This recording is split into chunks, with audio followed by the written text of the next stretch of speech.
Assalamualaikum warahmatullahi taala wabarakatuh. Selamat sejahtera. Tuan-tuan, tolong share, tolong like, tolong subscribe. Satu artikel menarik berkenaan dengan PAS yang saya baca tadi. Saya mungkin nak share sikit tulisan seseorang di Malaysia kini. Pulasan, biadab di mata, mereput di hati.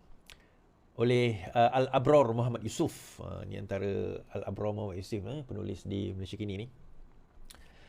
Beberapa tahun lalu, atau lebih khusus selepas PRU14 selesai, Jomo KS secara santai meramalkan bahawa politik PAS akan kembali kepada era 80-an.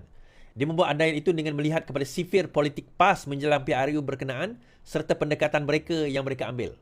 Sudah tentu perbezaan sikap PAS tersebut bukan sahaja disedari oleh Jomo, bahkan turut dilihat oleh ramai orang. Bermula dengan pergerakan politik yang terkepung oleh lingkungan Melayu Islam, PAS kemudian meneroka medan baru pada dekad 2000, awal 2000 antara lain dengan slogan PAS for All. Bagaimanapun langkah panjang PAS kemudian dianggap semakin terantai dengan perubahan sikap mereka yang mahu menjuarai isu kemaluan Melayu bersekali dengan perjuangan Islam. Kini telahan Jomo itu semakin jelas. Sudah tentu PAS tidak akan mahu mengakuinya atau sekurang-kurangnya mengiyakan secara terbuka. Sebahagian besar orang PAS tentu menganggap pencaturan mereka adalah semata-mata benar dan tidak ada yang tidak benar kecuali benar belaka. Kerana itu jugalah orang ramai tidak perlu berasa aneh apabila persekitaran parti itu kini dipenuhi dengan sikap bermusuh yang luar biasa melampaunya. Lihat saja bagaimana ada sesetengah pihak bersikap bagi menghadapi berita keuzuran Menteri Ekonomi Rafizi Ramli yang dilaporkan ada masalah jantung. Ada yang menulis, dah mampus ke belum iblis ni? Tulis seseorang yang menyambut berita tersebut beberapa hari lalu di media sosial. Semakin umum menunjukkan individu terbabit merupakan seorang muslimah. Raja Formula sakit jantung sekarang, tak payah doakan beliau. Tulis seorang yang lain pada tempat lain. Semakin menunjukkan dia seorang lelaki yang menerima 2 kalimah syahadah sebagai pegangan.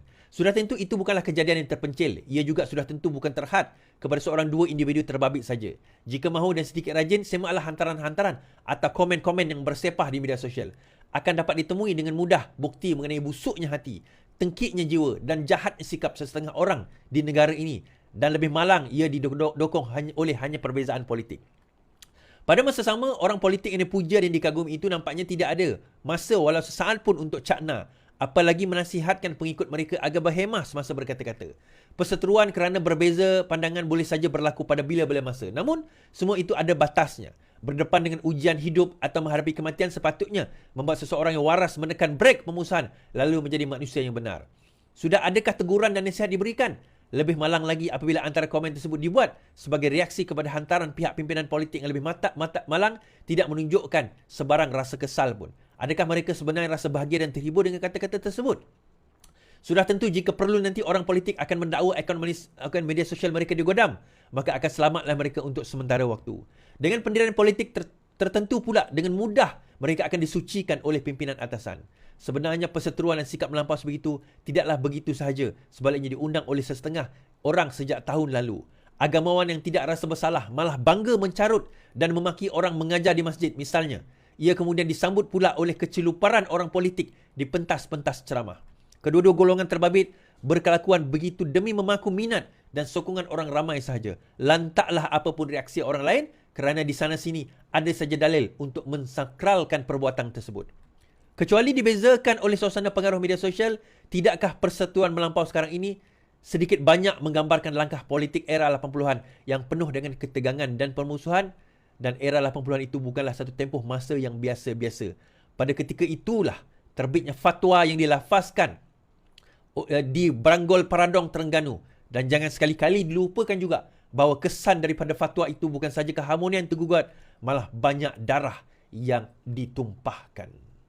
Tuan-tuan, saya tertarik dengan tulisan ini dan apa yang ditulis berkenaan dengan sikap dan dan natijah kepada apa yang telah terjadi kepada parti PAS. Okey, parti yang mendakwa membawa Islam. Yang katanya yang paling benar, yang katanya membawa ajaran Islam, yang katanya melalui tarbiyah. Now, tarbiyah tu loosely translate kepada perkataan dalam bahasa Melayu kita sebagai pendidikan ataupun kita mendidik dia. Tetapi tarbiyah dia kepada pendidikan tu terlalu simplistik. Sebenarnya perkataan tarbiyah itu sangat dalam. Tarbiyah itu kata akarnya, root word daripada perkataan Rab. Maksudnya, pendidikan itu mestilah pendidikan yang berlandaskan dan berteraskan kepada ajaran Rabb. Rabb tu apa? Tuhan. Jadi kalau tarbiyah itu, kita selalu kata macam ni, kita nak tahu pokok, kita tengok buah dia. Kita nak tahu pokok, kita tengok buah dia. Kalau buah dia buah mangga, itu pokok mangga. Kalau buahnya buah durian, itu pokok durian. Kalau buahnya adalah buah ciku, itu pokok ciku. Kita nak tahu pokok, kita tengok buahnya. Kan? Dan Allah sebut dalam Al-Quran kan berkenaan dengan pokok yang menjulang tinggi kerana dia menegakkan kalimah berbanding dengan yang melata. Ramai yang mendakwa dia membawa ajaran Islam. Tapi kita nak tengok perbuatan mereka, kita nak tengok diri mereka, kita tengok kepada buahnya. Kita tengok kepada komen-komen ni tuan-tuan. Kita tengok kepada komen-komen mereka. Itu buahnya. Kita tengok bagaimana mereka mengeluarkan perkataan. Itu buahnya. Itu adalah hasil kepada tarbiyah, pendidikan yang dihasilkan oleh pemimpin mereka. Bagaimana pemimpin mereka, disitulah anak buahnya. Anda tuan-tuan tengok komen. Tuan-tuan tengok komen. Disitulah buahnya. Tuan-tuan, Haji Hadi masuk hospital. Haji Hadi dikejarkan di hospital. Ada tak kita kata benda yang buruk kepada dia? Dia kata kita ni sekular. Dia kata kita ni liberal. Dia kata kita ni tak cukup nak pergi masjid, tuan-tuan. Tak cukup nak ibadah kita. Dia kata kita macam-macam. Tapi ada tak kita kata benda yang dia cakap kepada pemimpin kita? Kita tak nak marah dia, itu bukan kata hak, tapi itu adalah perbuatan dia yang akan dibalas oleh Allah Azza wa Jal. Allah akan balas mereka, tak apa. Tetapi saya nak kata, nak tengok kepada pokoknya, tengoklah hasilnya. Tengok buahnya. Tengok pada buahnya, tengok pada hasilnya. Tengok pada perbuatan mereka. So-called tarbiyah itu hanyalah perkataan yang mereka gunakan, tetapi hasil yang dihasilkan perkataan itu, daripada tarbiyah itu, daripada pendidikan itu, tidak menghasilkan yang sepatutnya. Kenapa? Sebab ujungnya, dia berbalik kepada pemimpin mereka. Kita tengok cara pemimpin mereka berceramah. Cara pemimpin mereka berucap. Baru-baru ini kita tengok Sanusi sendiri berucap, tuan-tuan.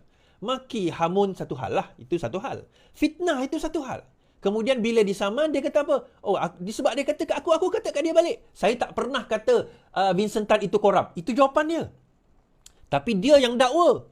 Kata bahawa Vincent Tan dapat tanah 600 ekar, kemudian dah 100 juta dan sebagainya. Amir itu Vincent Tan ini. Dia cakap macam tu. Tapi bila didakwa, bila disaman, dia kata saya tak pernah kata. Saya tak pernah cakap. Bila disaman, oh saya minta maaf. Oh bila disaman, oh itu sebenarnya alaman sosial media sosial saya telah digodam. Tak, tuan-tuan? Sebab apa dia jadi macam tu? Kita kena faham, tahun 80-an dahulu, PAS ni bermula daripada pendidikan, daripada politik apa. Itu kita kena faham, dan saya dah sebut berkali-kali. PAS bermula daripada pendidikan Syiah. Bukan dia Syiah, bukan. Kita kena faham itu. Dia bukan berfahaman Syiah. Ada orang PAS itu Syiah, saya tahu. Tetapi bukanlah semuanya Syiah. Cuma mereka menggarap pemikiran, mereka menggarap perjuangan, mereka menggarap ideologi itu daripada apa orang kata, daripada ideologi dan juga pegangan Syiah. Dan 80-an kita menyaksikan bagaimana revolusi Iran itu sendiri, Syiah itu sendiri bangkit dengan dengan kepimpinan ulama. Wilayatul Fiqh, kepimpinan ulama dia. Wilayatul Fiqh adalah slogan Syiah. Kepimpinan ulama translate atau terjemahan daripada Wilayatul Fiqh itu, daripada yang dibawakan oleh Syiah. Ini yang PAS terkesima dengan perjuangan itu, dan mereka nak bawa perjuangan tersebut. Tuan-tuan, benda itu akhirnya akan mewujudkan satu masyarakat yang ada dikotomi. Seolah-olah dia melihat ada kafir dan ada Islam, itu saja. Dan sesiapa yang bersekongkol dengan kafir itu, maka dia adalah kafir dan wajib dia tentang. Inilah pemikiran yang dibawa oleh golongan-golongan ini. Dan jangan terkejut sekarang ini kita dengar di kalangan pimpinan-pimpinan muda, ustaz-ustaz PAS mengatakan, perlembagaan Malaysia itu adalah perlembagaan kafir. Maka hendaklah kita meruntuhkan perlembagaan tersebut untuk kita bina perlembagaan baru. Ini bukan pemikiran yang baru, bukan pemikiran original daripada PAS. Ini adalah pemikiran lama. Yang dibawa, lama tu bukannya tahun 1000 tahun lepas, tak. Lebih kurang bila runtuhnya Khalifah Islamiah, maka ada golongan-golongan sebegini yang melihat selain daripada so-called Islam itu, so-called Khalifah itu adalah kafir. Satu pemikiran yang dangkal sebenarnya. Sedangkan benda ini kalau kita nak wacanakan, dia lebih besar dan lebih luas daripada simplistic mind sebegitu. Dunia berubah. Dunia berubah. Dan hukum Islam itu sendiri sebenarnya, kita akan dapati bahawa betapa indahnya Islam itu bukan Islam yang sebenar. Menarik kalau saya nak buat satu seminar, bukanlah saya lah, tapi yalah, kita tunggu Ustaz Wan Ji keluar nanti. Saya ingat saya nak bawa dia. Membentangkan tentang perkara ini, pemikiran-pemikiran PAS. Bagaimana apa orang kata dia apa orang kata PAS itu sendiri telah kembali ke pemikiran tersebut, dan dia tak hilang tuan-tuan. Dia tak lari. Kenapa tak lari saya kata? Baru-baru ini perkataan DAP kafir itu keluar kembali. Kemudian ditarik balik oleh apa orang kata wakil PAS mengatakan, saya tak kata semua. Saya kata yang mana kafir itu kafir lah, dia kata. Yang mana bukan Islam itu kafir lah, dia kata. Tuan-tuan, perkataan kafir itu sendiri, bukan semua orang bukan Islam itu kafir. Kontroversi tak perkataan tu? Kafir itu maksudnya menolak. Sebelum dia menolak, dia kena tahu dulu. Bagaimana kita katakan dia menolak kalau dia sendiri pun tak faham dan terkeliru dengan apa yang kita bawa? Kafir itu apa maksudnya? Kafir itu dia menolak. Maksudnya sebelum dia menolak, dia kena faham. Dia datangkan hujah kepada dia dan dia yakin dengan hujah tersebut dan dia menolak. Maka itu baru kita panggil kafir. Okey, ini ada perbezaan pendapat di kalangan ulama. Tetapi saya tak nak bincang dengan bab tu. Tetapi bila dia sebut DAP itu kafir, dia lupa ke bahawa dalam DAP itu ada orang Islam? Speaker kata, henti label individu lain kafir, Zionis. Speaker beritahu ahli parlimen. Speaker Dewan Rakyat Abu Johari meminta ahli parlimen blok kerajaan pembangkang tidak lagi menggelar individu lain kafir, Zionis atau mana-mana gelaran ketika berbahas. Beliau mengeluarkan kesan itu sebelum persidangan bermula pagi ini. Berkata, ia mengelakkan timbul sensitiviti, mengguris hati dan menjejaskan keharmonian kaum. Padamkanlah isu panas tersebut yang berlaku pada minggu lalu. Biarlah perbahasan ahli yang Muhammad berlandaskan isu membela rakyat di luar sana. Now, ada juga ahli parlimen PAS, PN yang bangang. Jadi bermaksud speaker sekarang ni tak nak sebut Zionis lah. Allah. Kenapalah pemimpin PAS ni dan PN ni bangang-bangang tu? Yang speaker kata, jangan gelar ahli parlimen lain tu Zionis. Jangan gelar ahli parlimen lain tu kafir. Jangan gelar, jangan ada gelaran-gelaran itu. Tak payah. Fokus kepada isu yang kita nak bincangkan. Fokus kepada isu nak dibincangkan. Apa polisi, fokus pada itu. Itu tugas ahli parlimen. Bukan tugas ahli parlimen nak label-melabel di antara satu sama lain. Bukan tugas ahli parlimen yang itu. Tetapi ada yang kata, jadi maksudnya kita tak boleh sebut perkataan Zionis salah dalam parlimen ni. Ada bodohnya. Stupid never finish. Ni geng stupid never finish, tuan-tuan. Saya nak komen panjang-panjang pun tak guna. Kan? Panjang-panjang pun tak guna. Tapi inilah antara kesan sebenarnya. Kesan yang menjadi tunjang kepada perpecahan umat Islam.